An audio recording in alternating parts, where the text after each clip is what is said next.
आया था। यशोदा माता जी थी, वो खुद एक योगिनी थी। भगवान कृष्ण जैसा व्यक्तित्व किसी के घर आ रहा है तो वो साधारण स्त्री तो होगी नहीं। आप कल्पना करो ना कि किसी के घर कोई योग्य व्यक्ति ही आता है ना। अयोग्य व्यक्ति कैसे आ सकता है? जिसके अंदर योग्यता रहेगी उसी के पास ब्रह्म आएगा ना। तो यशोदा कोई केवल दही मथने वाली स्त्री थोड़ी थी। यशोदा जो है दिव्य जो है ज्ञान रखने वाली स्त्री थी। पहले के मैंने बोल तो रहा हूं आप लोगों को कि पहले का जो ज्ञान था वह महाभारत में और कृष्ण से जुड़ा हुआ कोई भी पात्र ऐसा नहीं है जो महामानव न हो। ये बात को पहले आप लोग नोट कर लेना कि हर पात्र जो है महामानव था। चाहे उनके ग्वाले सखा क्यों न हो, चाहे गोपियां क्यों न हो, चाहे राज्य में मंत्री ही क्यों न हो, चाहे उनकी मां और उनके पिता की ही क्यों न हो, कोई साधारण आदमी नहीं थे वो लोग। पहले के लोग योग में जीवन जीते थे। पहले अरविंद की, अगर अरविंद को आप लोग पढ़ोगे ना तो पता चलेगा आपको। आज जो है हम इतने पतन पे हैं कि आज योग के बारे में तो कहीं प्रचलन ही नहीं है ना। योग में हमारा जीवन है क्या, आप बताओ? योग में जीवन है ही नहीं है तो योगी कैसे पैदा होंगे? हम योग का पालन कहाँ करते हैं बताइए? सुबह से लेकर शाम तक एक आध घंटे कर लेते होंगे। अभी आप लोग थोड़ा सा गीता पढ़ ले रहे हो तो कुछ अपने जीवन में इसका पालन करके योग में जीवन बनाने का प्रयास करते होंगे। परंतु उस समय के जो लोग थे वो 24 घंटा योग में ही जीते थे। इसीलिए उनका जो इतिहास लिखा गया है आपकी तरह, हमारी की तरह घाच पाच नहीं लिखा गया है। एकदम क्लियर कट इतिहास लिखा गया है कि भगवान राम ने अपने माता से ये कहा, अपने पिता से ये कहा, उनके पिता ने उनको वनवास जाने के लिए क्या कहा है। महाभारत में अर्जुन से कृष्ण ने क्या कहा, अर्जुन ने कृष्ण से क्या कहा, ये सारी बातें एकदम स्पष्ट और कम शब्दों में पूरा सारगर्भित लिखी हुई हैं। हम लोग तो एक बात को कहने के लिए 50 झूठ बोलते हैं। योग कहाँ है इसमें? है? मैंने एक व्यक्ति को कोरियर किया था तो जो कोरियर करने वाला था वह सामान को भेजा ही नहीं था और मुझे कम से कम 1000 बार झूठ बोला वो। और जब मैंने ट्रैक आईडी लेके पता किया तो अभी कहीं गया ही नहीं है वो। तो भारत के आदमी जो काम करता है उसमें 50 तरह का झूठ बोलता है। योग में कहाँ वाक्य है भाई? योग में हम जी ही नहीं रहे हैं। तो माता यशोदा जो थी वो योगिनी व्यक्ति थी। और हर बच्चे में व्यक्ति ईश्वर को देखता है, पता है आपको? एक बच्चा जो है एक ब्रह्म का रूप होता है और बच्चे में ब्रह्म को देखना आसान होता है। ऐसा नहीं है कि माता यशोदा को जो है भगवान श्री कृष्ण ने ब्रह्म रूप दिखाया, नहीं। वह योग में जीती थी और उन्होंने उस ब्रह्म को देख लिया। उनकी दृष्टि कितनी ऊंची थी आप लोग ये अनुमान लगाओ ना कि वो ब्रह्म को देख ली। वो तो कोई ऐसी स्त्री तो रही नहीं होगी ना माता यशोदा। आप लोग समझो ना कि एक यम का नियम पालन करने में हमें इतनी प्रॉब्लम आ जाती है, हम नहीं कर पाते हैं। और वो कितनी सिद्ध महिला होंगी अपने समय की। आप कभी कल्पना किए हैं आप लोग कि एक बच्चे में ब्रह्म को देखना? बच्चा क्या ब्रह्म को दिखाएगा? यशोदा के बारे में कवि ने कुछ नहीं कहा है, परंतु यशोदा अपने आप में योगिनी थी। राजा की लड़की थी यशोदा, ऐसा नहीं है कि कोई ऐसी वैसी लड़की थी, ऐसे घरों से थी। नंद के पास उस समय 1 लाख से ऊपर गाय थी, पता है? उस जमाने में लाखों करोड़ों गाय थी नंद के पास। नंद उस समय जो है गोकुल के सबसे बड़े ग्वाले थे। जो पूरा का पूरा जो है मथुरा का जो है पूरा अर्थव्यवस्था जो है नंद के हाथों में थी। पूरा का पूरा टैक्स और घी और मक्खन सब जो है कंस के पास पहुंचता था नंद के द्वारा जो है। इतने बड़े व्यवस्थापक थे ये। और नंद जो है बहुत ईमानदार और बहुत सच्चे व्यक्ति थे, वो भी योगी व्यक्ति थे। ऐसे थोड़ी थे वो नंद और यशोदा, कोई साधारण व्यक्ति नहीं थे। मैंने आप लोगों से पहले ही कहा था कि महाभारत का कोई भी पात्र जो है मानव नहीं था, वो क्या था? महामानव था। वो लोग जो जीते थे जीवन में, उनके हर प्रतिदिन के जीवन में योगमय जीवन था। आप लोग सुबह से लेकर शाम तक योगमय जीवन जीते ही नहीं है। ऐसा कोई परिवार में माहौल अब तक बना ही नहीं है।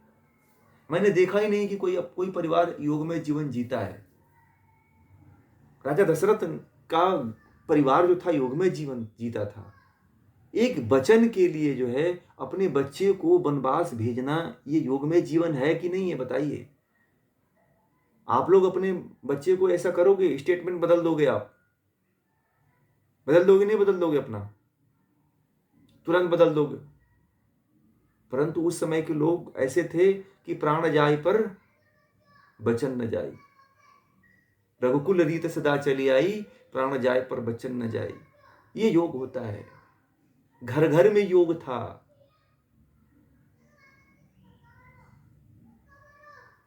ठीक है, भगवान राम को कह दिया किसी ने कि जो है आपकी पत्नी तो फलाना जगह ऐसे होकर के आई है, तो उन्होंने लोगों की बात को सुना, क्योंकि वो राजा थे। व्यक्तिगत जीवन नहीं जीते थे, वो योगमय जीवन जीते थे। आज आप देखिए कि क्या हमारा जीवन योगमय है? क्या हम अपनी भाषा में सुबह से लेकर के शाम तक कितने झूठ बोलते हैं? मैंने एक दिन कहा तो था शायद आप लोगों को कि एक बात को कहने के लिए हम लोग उसमें 50 झूठ बोलते हैं। अब बताइए, मैंने कोरियर वाले से बात किया तो उसने मुझे 1000 तरह का झूठ बोला।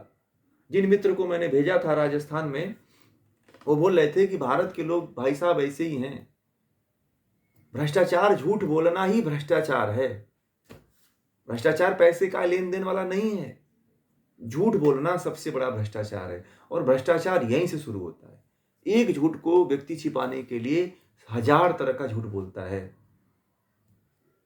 पर तुम झूठ बोलना ना, झूठ पकड़ में आ जाता है। आप कितना भी झूठ बोलोगे ना, वो पकड़ में आ जाता है। ठीक है। और मैं बहुत पहले पकड़ लिया था कि व्यक्ति झूठ बोल रहा है, और जब मैंने ट्रैक आईडी मांग करके उसका चेक किया तो वो व्यक्ति पकड़ा गया, बोला कि सॉरी, आई एम सॉरी, ऐसा बोल रहा था, मुझसे गलती हो गई, ये है वो है, ऐसा है वैसा है। और उससे पहले उसने मुझे 10 दिन जो है पूरा झूठ बोला है, इधर घुमाया है, उधर घुमाया है, इस तरह की बातें, डेली अलग अलग बातें करता था। तो यही भ्रष्टाचार है। आज हमारा योगमय जीवन है ही नहीं है। अपने परिवार में, अपने बच्चों के साथ, अपने कोई हमारा उसको क्या बोलते हैं, कोई उसूल है ही नहीं है। उसूल कहते हैं उसको। कोई सिद्धांत हमारे घर में, हमारे परिवार में, न पत्नी के साथ कैसा सिद्धांत होना चाहिए, न बच्चों के साथ कैसा सिद्धांत होना चाहिए, न परिवार के साथ कोई सिद्धांत है हमारा। कोई सिद्धांत नहीं है। हम उठा हुआ चूल्हा जीवन जीते हैं। जो मन में आए, जो आ जाए, बस उसी तरह से जी लो। ऐसा जीवन नहीं होता था। पहले जो है राजा दशरथ ने 3 वचन कैकेयी को दिया था, तो उस कैकेयी के 3 वचनों को निभाया। इसको लोग कहते हैं योग। ताड़का को उन्होंने, एक ताड़का के बारे में कहा जाता है कि ताड़का को भी उन्होंने वर दिया था, पता है? राजा दशरथ का प्राण जो है एक बार ताड़का ने भी बचाया था, पता है आप लोगों को? ताड़का जो है राजा दशरथ से भी विवाह करना चाहती थी। भगवान राम ने सबसे पहले, जब विश्वामित्र उनको लेके जा रहे थे, तो सबसे पहले जो है ताड़का ही वध किए थे। तो ताड़का ने कहा था कि तेरे पिता का मैंने प्राण बचाया था, और तेरे पिता ने मुझे एक वर दिया था, परंतु उसने आज तक नहीं पूरा किया, तू कब करेगा? तो राम ने उस ताड़का को वध करके, ताड़का के जो है, जो उनके पिताजी ने जो वर दिया था, उसका उन्होंने निर्वहन किया था। तो ये योगमय जीवन होता है। हमारे घर में ही कोई सिद्धांत नहीं है, हमारे पति पत्नी के बीच में ही कोई सिद्धांत नहीं है। पहले के लोग अब बहुत ज़्यादा बोलते नहीं थे, परंतु उनका जो बातें होती थी ना, हर बात, हर विचार, हर वाणी एक योगमय होती थी। वो नहीं है। और माता कौशल्या जो माता यशोदा जो थीं, वो खुद अपने आप में एक योगिनी थी वो। एक योगिनी के घर ही कोई कृष्ण जैसा व्यक्तित्व पल सकता है ना। अच्छा व्यक्तित्व, अच्छा पुरुष किसके घर जन्म लेता है? मैंने बताया ना कि अच्छा जन्म किसके घर में होता है? जो बड़ा उच्च कर्म करता है, वही अच्छे माता पिता के यहाँ जन्म लेता है। तो नंद और यशोदा बड़ी उच्च कोटि के व्यक्ति थे, योगी व्यक्ति थे, इसीलिए जो है उनके घर में कृष्ण का अवतार हुआ, पलने के लिए कृष्ण आए। अगर इतना अच्छा कर्म देवकी का होता तो देवकी के घर भगवान श्री कृष्ण जरूर पलते, परंतु उनसे श्रेष्ठ कर्म किनका था? यशोदा का और नंद का था।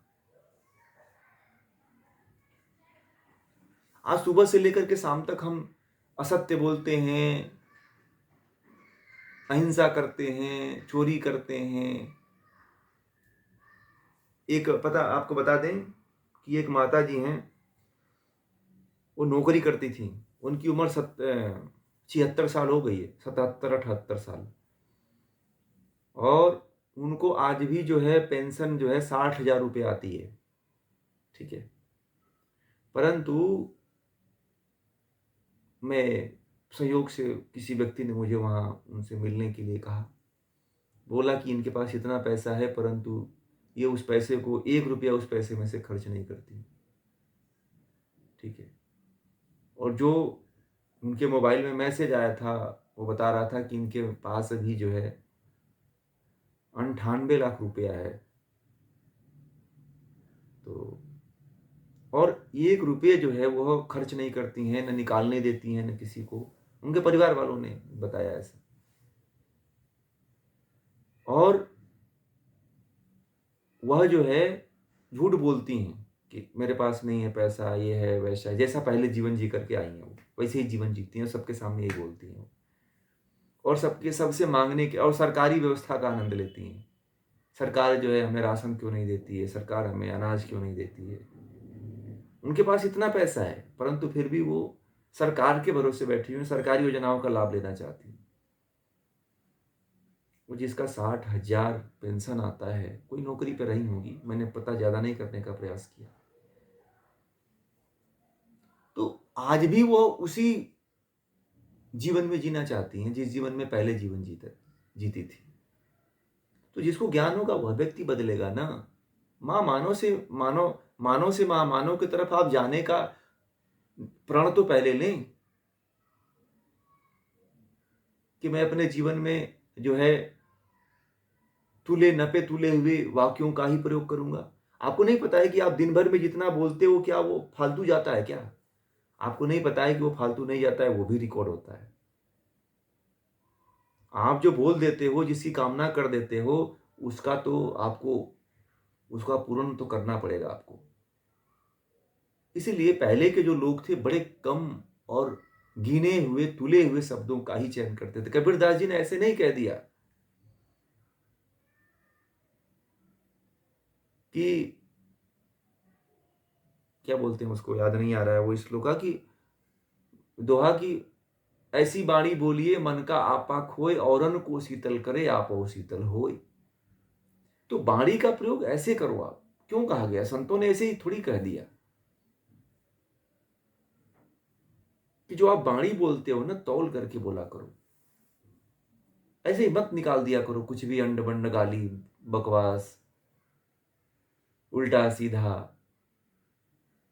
किसी के प्रति जाने न सुने, हम गाली दे दिए, बोल दिए। नहीं, आप भले न चुप रहो चलेगा, परंतु तुल करके नपे तुले शब्दों को बोलो। यही योग में जीवन है, यही मौन ध्यान साधना है। मौन साधना हमारी हुई नहीं ना अभी, इसीलिए आप लोगों को नहीं समझ में आया। मौन ध्यान था एक हमारा, वो छूट गया, हुआ ही नहीं। तो मौन साधना यही है कि व्यक्ति को क्या बोलना है, कितना बोलना है, बहुत आपका अच्छा प्रश्न था और बहुत सारगर्भित प्रश्न था ये। और कि माता जो यशोदा थी उनको जो विश्व रूप दिया था वो विश्व ज्ञान उनको उनके तप का फल था कि उनको एक बच्चे के भीतर जो है वह परमात्मा दिख गया। और हर व्यक्ति के अंदर ब्रह्म है, तो उतना आपका योग प्रगाढ़ रहेगा तो आप भी किसी के भीतर देख लोगे आप। ठीक है, यशोदा कोई सिंपल महिला नहीं थी।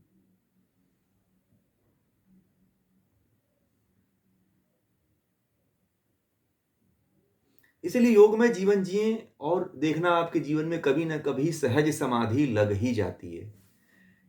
योग में जीवन जीते रहो आप लोग, मत छोड़ना इसको। कंटाला मत खा के छोड़ देना आप लोग कि अरे कुछ मिला नहीं, फालतू की बकवास चीजें नहीं। एक ना महात्मा बुद्ध की तरह बैठ जाना कभी। महात्मा बुद्ध भी घर लौट रहे थे, कह रहे थे कि जाऊंगा राजपाट संभाल लूंगा अपना, और ऐसे ही बैठे थे जैसे आप लोग थके हारे बैठ जाते हैं कि कितना कोई योग का पालन करेगा। और ऐसे ही भगवान बुद्ध को सहज समाधि लग गई, ऐसे ही यशोदा को भी सहज समाधि लग गई। ठीक है, उन्होंने क्या कौन सा कर्म अपनाया? बच्चे को पालने का कर्म अपनाया और उस कर्म को ही उन्होंने योग समझ लिया। और उसी योग से उनको भगवान श्री कृष्ण केवल 11 ही साल तो रहे ना, 11 साल 9 महीना 9 दिन रहे, इससे ज्यादा रहे क्या? इतने ही दिन तो रहे, उसके बाद तो वो मथुरा में चले गए। फिर उनकी यात्रा धीरे धीरे बढ़ते रहे, अपने गुरु के पास उज्जैन चले गए, उज्जैन में कुछ दिन तक रहे, शिक्षा दीक्षा लिया, फिर द्वारका की तरफ प्रस्थान किए वो, है ना।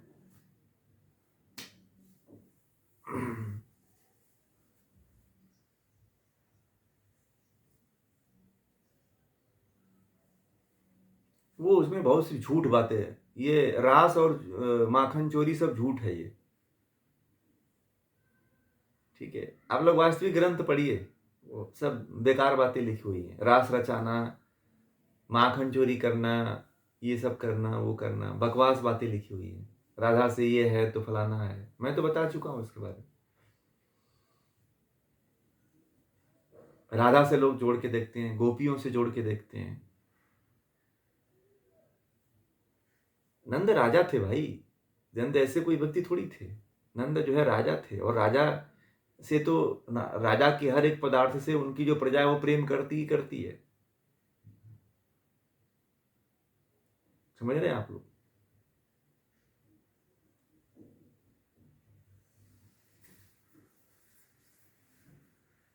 हाँ, नंद उस समय सबसे अमीर व्यक्ति थे, उस समय के, उस जमाने के सबसे अमीर व्यक्ति थे। और पूरे कंस को जो है, पूरा कंस का जो है कार्यभार सारा, ये कंस को क्यों मारे वो? भगवान श्री कृष्ण सबसे पहले कंस को मारने क्यों जाते हैं? क्योंकि नंद बाबा के यहां से सारा मक्खन वही ले लेता था। नंद जो है गोकुल के प्रमुख थे। ठीक है, और पूरा पूरा कार्यभार जो है वही संभालते थे। सबसे अधिक जो है मक्खन जो है गोकुल से ही आता था।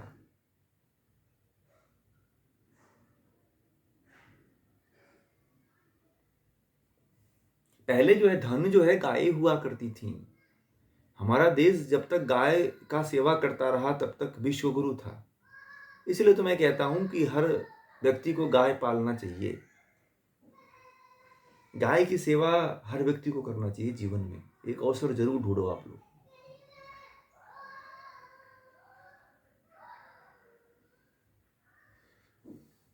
क्योंकि हमारे सभी ऋषियों ने गाय की सेवा किया है। अगर ऋषियों के मार्ग पे चलना है, वेदों के मार्ग पे चलना है, तो गाय तो आपके साथ हमेशा जुड़ी रहेगी। गाय और ऋषियों का संबंध बड़ा घनिष्ठ है, क्योंकि हमारे सभी देवी देवता जो है गाय और बैल से जुड़े हुए हैं। भगवान शिव उधर नंदी से जुड़े हुए हैं, कृष्ण गायों से जुड़े हुए हैं।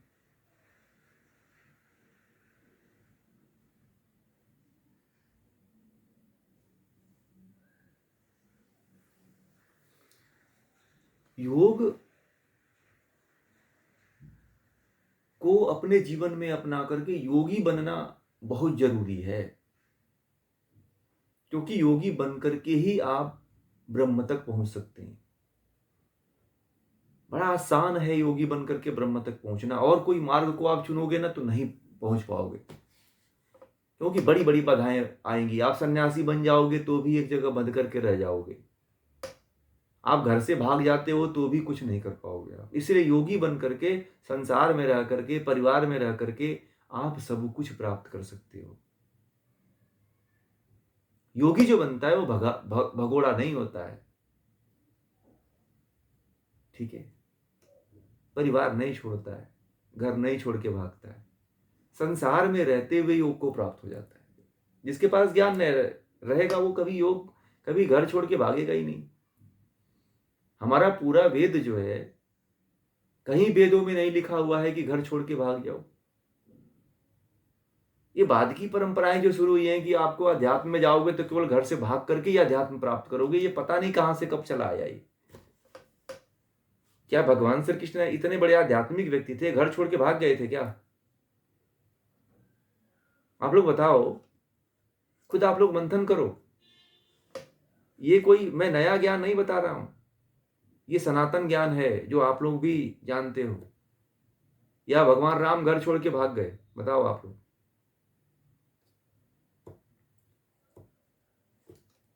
आजकल के जो ट्रेंड चल गया है कि केवल घर छोड़ करके और परिवार से भाग करके ही तुम योग को प्राप्त करोगे, तो समझ जाओ कि वह योगी नहीं है व्यक्ति।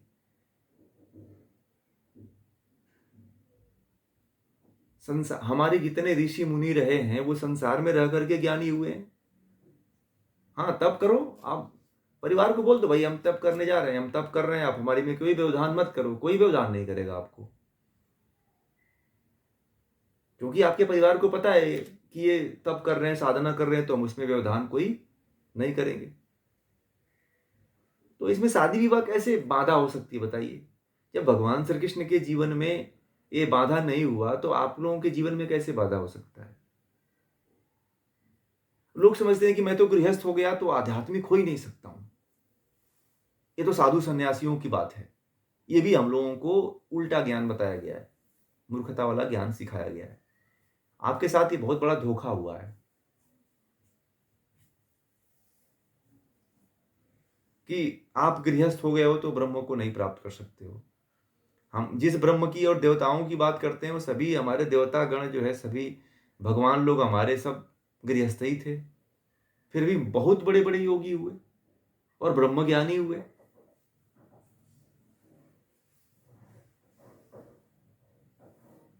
ये सारी बातें हैं, इन बातों को